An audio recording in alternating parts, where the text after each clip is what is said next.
കർത്തൃനാമത്തിൽ സ്നേഹവന്ദനം. ഇന്ന് നമ്മൾ വായിക്കുകയും ധ്യാനിക്കുകയും ചെയ്യുന്നത് ഉൽപ്പത്തി പുസ്തകം 5-ാം അധ്യായമാണ്. 5-ാം അധ്യായത്തിൽ ആദം മുതൽ നോഹ വരെയുള്ള ഒരു വംശാവലിയാണ് നമ്മൾ വായിക്കുന്നത്. പൂർണ്ണവും ക്രമീകൃതവുമായ ഒരു വംശാവലി. ഇസ്രായേൽ ജനം നമുക്കറിയാം വംശാവലിയെ വളരെയേറെ ബഹുമാനിക്കുകയും സ്നേഹിക്കുകയും ചെയ്തിരുന്നവരാണ്. പുതിയ നിയമത്തിൽ വിശുദ്ധ മത്തായിയുടെ സുവിശേഷം, മത്തായി ശ്ലീഹ സുവിശേഷം എഴുതാൻ ആരംഭിക്കുന്നത് ഒരു വംശാവലി പറഞ്ഞുകൊണ്ടാണ്. കാരണം ആ മത്തായി ശ്ലീഹ യഹൂദന്മാരെ മുന്നിൽ കണ്ടുകൊണ്ടാണ് ആ സുവിശേഷം എഴുതുന്നത്. വംശാവലി പറയാത്ത ഒന്നും യഹൂദന്മാർ അംഗീകരിക്കുകയില്ല. അതുകൊണ്ട് അവരുടെ പൂർവ്വപിതാവായ അബ്രാഹാമിൽ ആരംഭിച്ച് യേശു വരെ നീണ്ടു നിൽക്കുന്ന ഒരു വംശാവലി, 14 വീതമുള്ള 3 തലമുറകൾ അങ്ങനെ അവിടെ നമുക്ക് കാണാൻ പറ്റുന്നുണ്ട്.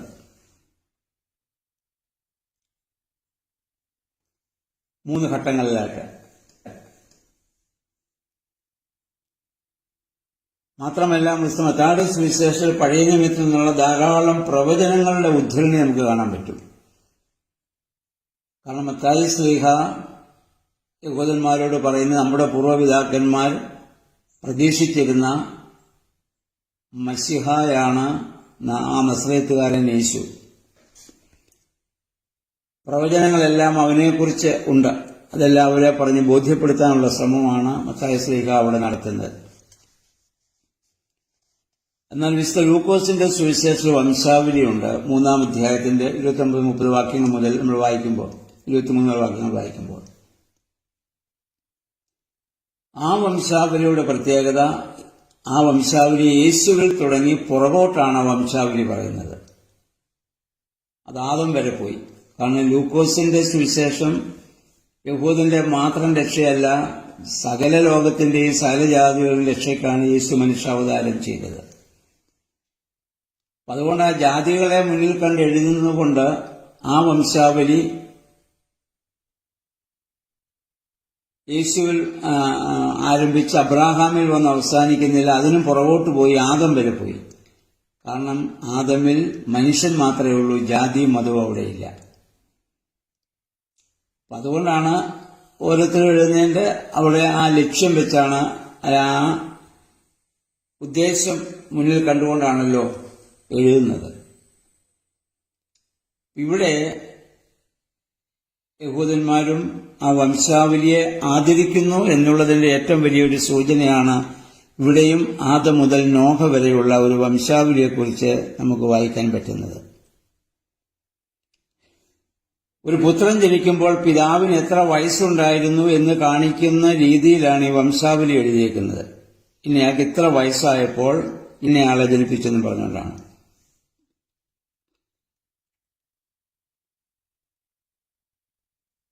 അപ്പം അങ്ങനെ നമ്മൾ വായിക്കുമ്പോൾ, ഈ വംശാവലി പഠിക്കുമ്പോൾ ഒരു കാര്യം നമുക്ക് മനസ്സിലാകുന്നത്, ഇവിടെ മാതാപിതാക്കൾ ജീവിച്ചിരിക്കെ മക്കൾ മരിക്കുന്ന രീതി ആ കാലത്തില്ല. അപ്പനു മുൻപേ കായീൻ ഹാബീലിനെ കൊന്നതല്ലാതെ, അവൻ സ്വാഭാവികമായിട്ട് മരിച്ചതല്ലല്ലോ, കൊന്നതാണ്. മറ്റാരും സ്വാഭാവികമായി അങ്ങനെ മരിക്കുന്നില്ല. എന്നാൽ ജലപ്രളയത്തിന് ശേഷം ആ രീതി മാറുന്നുണ്ട്. മാതാപിതാക്കൾ ജീവിച്ചിരിക്കുക, മക്കൾ അല്ലെ പ്രായമുള്ളവർ ജീവിച്ചിരിക്കുക, പ്രായം കുറഞ്ഞവർ പോകുന്നു. ഇപ്പോഴും നമുക്ക് അത് ധാരാളം സംഭവങ്ങളാണല്ലോ. ഇതുമായി ബന്ധപ്പെട്ട പരിശുദ്ധ സുറിയാനി സഭയുടെ ശവസംസ്കാര ശുശ്രൂഷയിൽ, കുട്ടികളുടെ ശവസംസ്കാരത്തിന്റെ 1-ാം ശുശ്രൂഷയിൽ ഇപ്രകാരം ഒരു പാട്ടുണ്ട്. പ്രളയം ഭൂമിയിലുളവാകും കാലത്തിനു മുൻപേ ക്രമമായി വന്നീ ലോകത്തെ മരണം ബാധിച്ചു. ജനകനു മുൻപേ സുതനോ മാതാവിൻ മുൻപേ സുതയോ മരണം പൂണ്ടില്ല. ഈ ലോകത്തിനവസാനം സവിതേ വന്നപ്പോൾ പൈതങ്ങൾ പോയി പോകുന്നു പാർത്താൽ വൃദ്ധന്മാർ.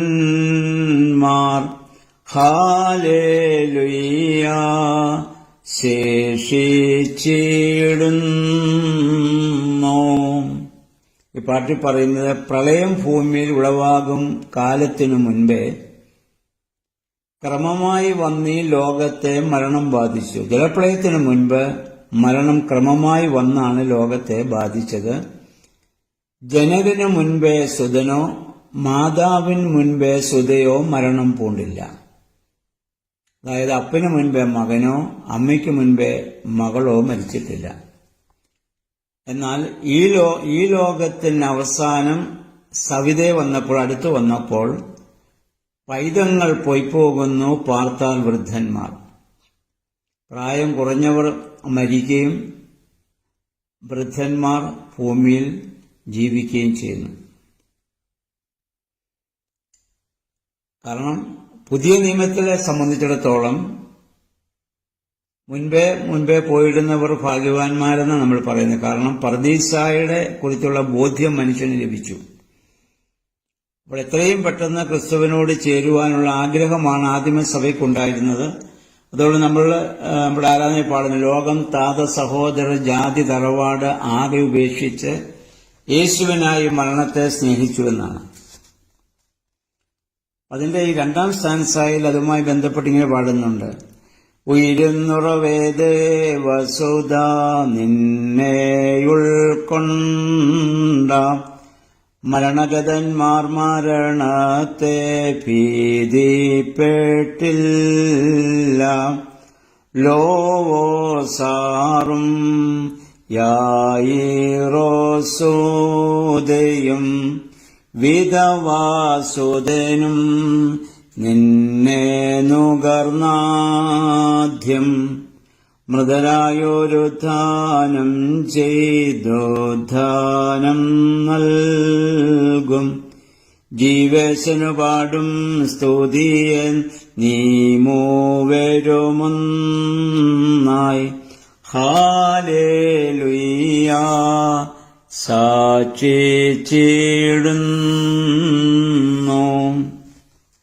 ഇവിടെ പറയുന്നത് ഉയിരിനുറവേ ദേവസുത, ജീവന്റെ ഉറവയായ ദൈവസുത, നിന്നെ ഉൾക്കൊണ്ട മരണഗതന്മാർ മരണത്തെ ഭയപ്പെട്ടില്ല. നിന്നെ സ്വീകരിച്ച ആളുകൾ ഒരിക്കലും മരണത്തെ ഭയപ്പെട്ടില്ല. ലോവോസാറും യായിറോസുതയും വിധവാസുതനും നിന്നെ നുകർന്നാദ്യം. അതായത് ലാസറും യായിറോസുവിന്റെ മകളും മരിച്ചുപോയ വിധവയുടെ മകനും അവരെല്ലാം കർത്താവ് ഉറപ്പിച്ചാണല്ലോ. നിന്നെ ആദ്യം ആസ്വദിക്കാൻ അവർക്കാണ് ഭാഗ്യം ലഭിച്ചത്. മൃതരായോരുദ്ധാനം ചെയ്തുദ്ധാനം നൽകും. ജീവേശന് പാടും സ്തുതി എന്നീ മൂവരുമൊന്നായി. മരിച്ചവരിൽ നിന്ന് പുനരുദ്ധാനം ചെയ്യുമ്പോൾ ആ ആദ്യം മരിച്ച് കർത്താവിനാൽ ഉറപ്പിക്കപ്പെട്ട ആ 3 പേരോടുകൂടി ഞങ്ങൾ നിന്നെ സ്തുതിക്കും. അതാണ് പുതിയ നിയമ കാഴ്ചപ്പാട്. അതുകൊണ്ട് പുതിയ നിയമത്തിൽ ആയുസ് കുറഞ്ഞു മരിക്കുന്നത് ദൗർഭാഗ്യമായിട്ട് ആരും കാണുന്നില്ല. എന്നാൽ പഴയ നിയമത്തിൽ സദൃശവാക്യം 10:27 നമ്മൾ വായിക്കുന്നു. ദൈവഭക്തി ആയുസ് വർദ്ധിപ്പിക്കുമെന്നും ദുഷ്ടയുടെ ജീവിതകാലം പരിമിതമാണെന്നൊരു ചിന്ത പഴയ നിയമകാലത്ത് ഉണ്ടായിരുന്നു. പുതിയ നിയമകാലത്ത് അങ്ങനെ ഒരു ചിന്തയില്ല എന്ന് ഓർമ്മപ്പെടുത്തിയെന്ന് മാത്രം. ഇനി ഇവിടെ നമ്മളിത് വായിക്കുമ്പോൾ, ഈ വംശാവലി വായിക്കുമ്പോൾ, ജലപ്രളയത്തിന് മുൻപ് 700,000 വർഷം വരെ മനുഷ്യൻ ജീവിച്ചിരിക്കുന്ന ഒരു സാഹചര്യം. എന്നാൽ അതിനുശേഷം ഗോത്രപിതാക്കന്മാരുടെ കാലം വരുമ്പോൾ അബ്രഹാം, ഇസ്ഹാക്ക്, യാക്കോബ് യോസേഫ് പിതാക്കന്മാരുടെയൊക്കെ കാലം വരുമ്പോൾ അവർക്ക് ചുരുങ്ങിയ കാലമാണ് ഭൂമിയിൽ ജീവിക്കാനുള്ളത്. അപ്പം അതിന് വളരെ വ്യത്യാസം കാണുന്നുണ്ട്. അതിനെപ്പറ്റി വേദപണ്ഡിതന്മാരുടെ അഭിപ്രായം, സമരിയുടെ ന്യായപ്രമാണം എബ്രായ ന്യായപ്രമാണ രീതി അനുസരിച്ച് സംഖ്യാശാസ്ത്ര വ്യത്യാസമുണ്ടായിട്ടുണ്ട്. ആ സംഖ്യാശാസ്ത്രത്തിന്റെ വ്യത്യാസമാണ് ആയുസിന്റെ കാര്യത്തിൽ ഇത്രയും വ്യത്യാസം വന്നെന്ന് പറയുന്ന വേദപണ്ഡിതന്മാരുണ്ട്. പക്ഷെ നമുക്കിത് അവർക്ക് ലഭിച്ച ആയുസ്സായിട്ട് തന്നെ നമ്മൾ കാണുന്നതിലും നമുക്ക് മറ്റു ബുദ്ധിമുട്ടുകളൊന്നും അതുമായിട്ട് ബന്ധപ്പെട്ട് നമുക്കുണ്ടാവുന്നില്ലല്ലോ. ഇനി ഇതുമായി ബന്ധപ്പെട്ട് നമ്മൾ ഈ വംശാവലി വായിക്കുമ്പം 7ാം തലമുറക്കാരനായി വരുന്ന ഒരു പൂർവികനാണ് ഹാനോക്ക്. ആദം മുതൽ പരിശോധിക്കുമ്പോൾ 7ാം തലമുറക്കാരനായിട്ടാണ് നമ്മൾ ഹാനോക്കിനെ കാണുന്നത്. ഹാനോക്കിനെ കുറിച്ച് പറയുന്നു, അവൻ ദൈവത്തോടുകൂടി നടന്നു എന്നാണ് നമ്മൾ വായിക്കുന്നത്. ദൈവത്തോടുകൂടി നടന്നു എന്ന് പറഞ്ഞാൽ അക്ഷരാർത്ഥത്തിൽ ദൈവം ശരീരമായി ഇറങ്ങി വന്നു കയ്യെ പിടിച്ചു നടന്നു എന്നുള്ള അർത്ഥത്തിലല്ല. ദൈവവുമായുള്ള ബന്ധത്തിൽ ജീവിക്കാൻ ഹാനോക്ക് പ്രത്യേകം ശ്രദ്ധിച്ചു എന്നുള്ളതാണ്. ഇനിയും 6ാം അധ്യായത്തിൽ നമ്മൾ വരുമ്പോഴും നോഹയെക്കുറിച്ച് ഇതന്നെ പറയുന്നുണ്ട്. ആ തലമുറ നീതിമാനായിരുന്നു, നോഹ ദൈവത്തോടുകൂടി നടന്നു എന്ന് പറയുന്നുണ്ട്. അത് സിംബോളിക്കായിട്ട് പറയുന്നതാണെന്ന് നമുക്ക് മനസ്സിലാക്കാൻ പറ്റും. കാരണം ഹാനോക്ക് ഇങ്ങനെ ഒരു തീരുമാനമെടുക്കാനൊരു കാരണം വേദപണ്ഡിതന്മാർ പറയുന്നത്, ഹാനോക്ക് ജനിക്കുന്ന സമയത്ത് ആദം ജീവിച്ചിരിക്കുകയാണ്. അവരുടെ ആയുസ് നമ്മൾ കണക്കാക്കുമ്പോൾ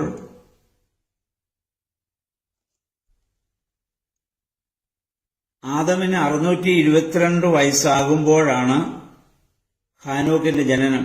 ആദം 930 വർഷം ജീവിച്ചു.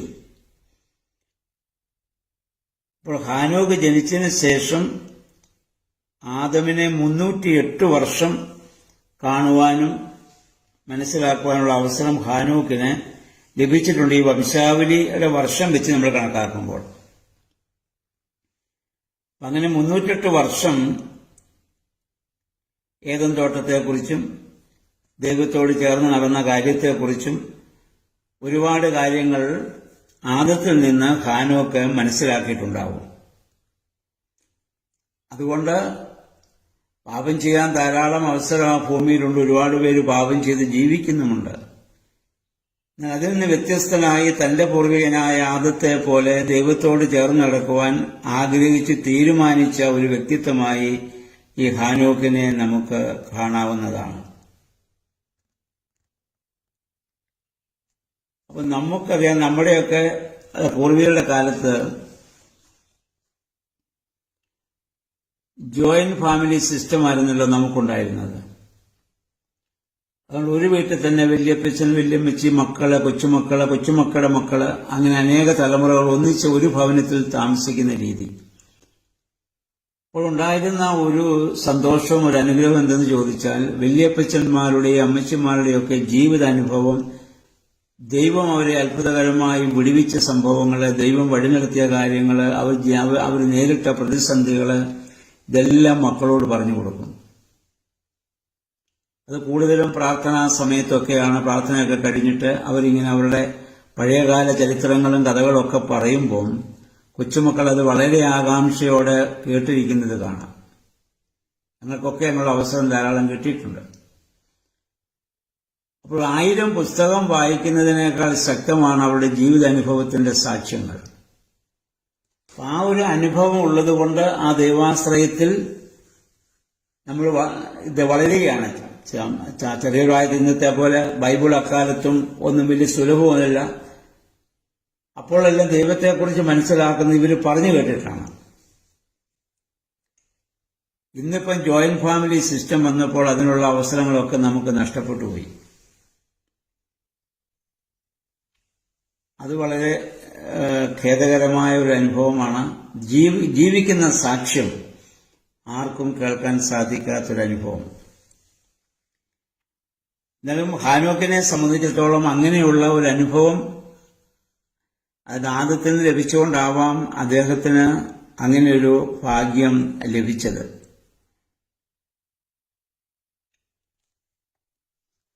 ഇനി ഇവിടെ ഏറ്റവും കൂടുതൽ ആയുസ് ലഭിച്ച ആളായിട്ട് നമ്മൾ കാണുന്നത് മെഥൂശലഹിനെയാണല്ലോ. 969 വർഷം ഈ ഭൂമിയിൽ ഏറ്റവും കൂടുതൽ നാൾ ജീവിച്ച വ്യക്തിയായിട്ട് മെഥൂശലഹിനെ നമ്മൾ കാണുന്നുണ്ട്. ഇനി അതുപോലെ തന്നെ നമ്മൾ 2 രാജാക്കന്മാർ 2:11 വായിക്കുമ്പോൾ ഏലിയാവും ഹാനോക്കിനെ പോലെ എടുക്കപ്പെട്ടതായി നമ്മൾ വായിക്കുന്നുണ്ട്. ഹാനോക്ക് മരിക്കുകയോ അടക്കപ്പെടുകയോ ചെയ്തില്ല, എടുക്കപ്പെട്ടു. ഏലിയാവും അങ്ങനെ തന്നെയാണ്. ദൈവത്തിന്റെ കൂടെ നടന്നവർ. പൂർവ്വപിതാവായ അബ്രാഹാം പോലും ദൈവത്തിന്റെ മുൻപാകെ നടന്നുവെന്ന് മാത്രമേ നമ്മൾ വായിക്കുന്നുള്ളൂ. ദൈവത്തിന്റെ കൂടെ നടന്നു എന്ന് പറയുന്നത് അത്രമാത്രം ദൈവികമായ കൽപ്പനകൾക്കും അല്ലെങ്കിൽ ദൈവത്തെ സ്നേഹിച്ചും അവർ ജീവിച്ചു. അവർ ജീവിക്കുന്ന ഭൂമിയിലും പാപം ചെയ്യാൻ ധാരാളം അവസരങ്ങളുണ്ടായിരുന്നു. എല്ലാവരും പാപം ചെയ്യുമ്പോൾ അവർക്കും പാപം ചെയ്യാം. ആ സമൂഹത്തിന്റെ ഭാഗമായിട്ട് അവർക്ക് മാറാം. എന്നാൽ സമൂഹത്തിൽ ജീവിച്ചിരിക്കെ അതിൽ നിന്ന് വ്യത്യസ്തമായി മാറി നിൽക്കുവാനും അവരുടെ വിശുദ്ധിയെ കാത്തു സൂക്ഷിക്കാനും അവർക്ക് സാധിക്കുന്നുവെന്നുള്ളതാണ് ശ്രേഷ്ഠത. അതുകൊണ്ടായിരിക്കാം കർത്താവ് നമ്മുടെ സ്നേഹന്മാരെ പുനരുദ്ധാന ശേഷം അയക്കുമ്പോൾ പറഞ്ഞത്, എന്റെ പിതാവ് എന്നെ അയച്ചതുപോലെ ഞാൻ നിങ്ങളെ അയക്കുന്നു എന്നും പറഞ്ഞ് അവരെ അയച്ചത്. എന്റെ പിതാവ് എന്നെ അയച്ചതുപോലെ എന്ന് പറഞ്ഞ് ഞാൻ എങ്ങനെ ജീവിച്ചുവോ അതുപോലെ നിങ്ങൾ ജീവിക്കണം. പാപം ചെയ്യാൻ അവസരമുള്ള ഭൂമിയിലാണ് എന്റെ പിതാവ് എന്നെ അയച്ചത്. ഞാൻ പൂർണ്ണ മനുഷ്യൻ കൂടിയായിരുന്നു. നിങ്ങളുടെ കൂടെ നടന്നു, നിങ്ങളുടെ കൂടെ ഭക്ഷിച്ചു, നിങ്ങളുടെ കൂടെ ഞാൻ ജീവിച്ചു. എനിക്കും ധാരാളം പാപം ചെയ്യാൻ അവസരമുണ്ടായിരുന്നു, ഞാൻ ചെയ്തിട്ടില്ല. അതുപോലെ നിങ്ങളും ജീവിക്കണം. ഹാനോക്ക് ആരെയാണ് പ്രതിനിധീകരിക്കുന്നത്? പാപം ചെയ്യാൻ അവസരമുള്ള ഭൂമിയിൽ പാപം ചെയ്യാതെ ജീവിക്കാൻ സാധിക്കുമെന്ന് കാട്ടിക്കൊടുത്ത പഴയ നിയമത്തിലെ പ്രതീകമാണ് അദ്ദേഹം. പുതിയ നിയമസഭയിലെ വിശ്വാസികളുടെ ദൈവാനുഭവത്തിൽ ജീവിക്കുന്ന വിശ്വാസികളുടെ പഴയ നിയമ നിഴലായി നമുക്ക് ഈ ഹാനോക്കിനെ കാണാം.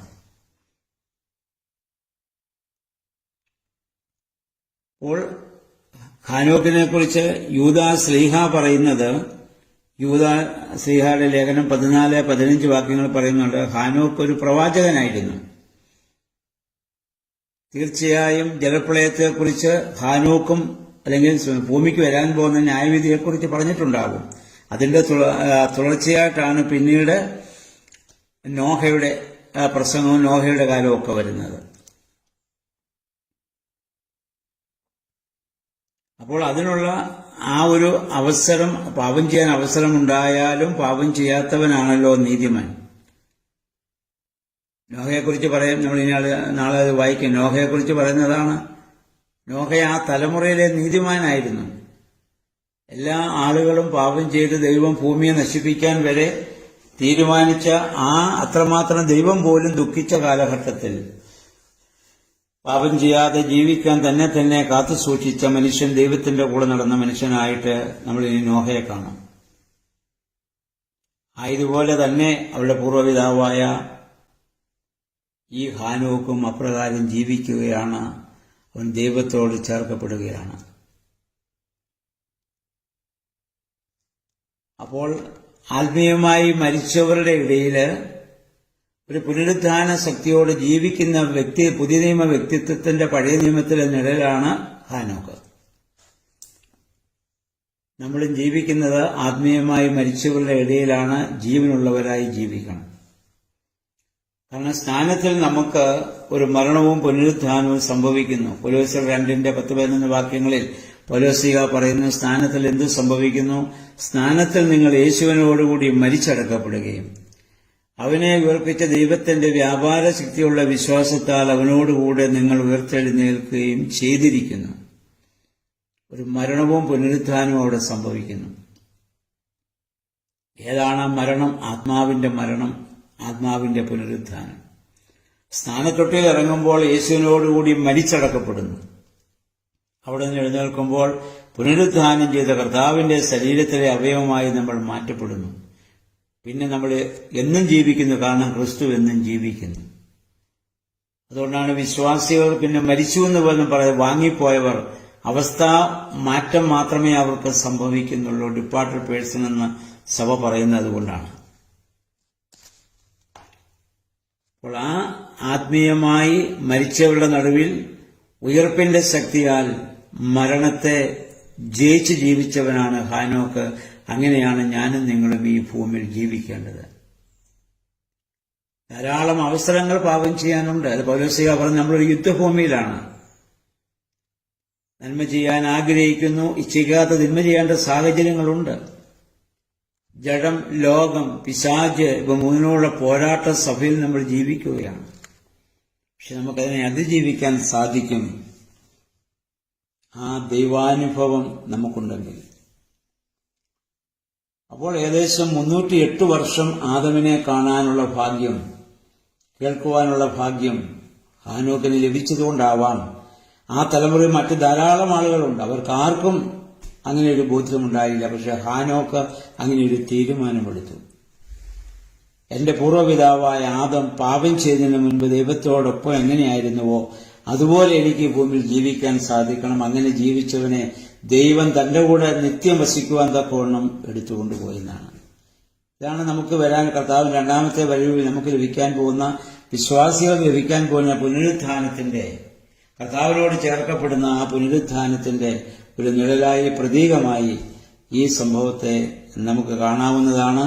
അങ്ങനെ നമ്മൾ കാണേണ്ടതുമാണ്. ഇനി നാളെ മുതൽ നമ്മളെ 6-ാം അധ്യായത്തിലേക്ക് പ്രവേശിക്കുന്നു. അവിടെ നോഹയുടെ ജീവിതകാലം, നോഹയുടെ ദൈവം, പിന്നീട് ആ ജലപ്രളയം വരുന്നതുമായ കാര്യങ്ങളാണ് നമ്മൾ ചിന്തിക്കുക. 5-ാം അധ്യായത്തിന്റെ ഈ വംശാവലിയിലെ പറഞ്ഞ കാര്യങ്ങളൊക്കെ മനസ്സിൽ വെച്ചുകൊണ്ട് ഈ അധ്യായം വായിക്കുവാനും അതനുസരിച്ച് ഹാനോക്കിനെ പോലെ, ആ ഏലിയായെ പോലെ അങ്ങയുടെ സന്നിധിയിൽ വിശ്വജീവിതം നയിപ്പാൻ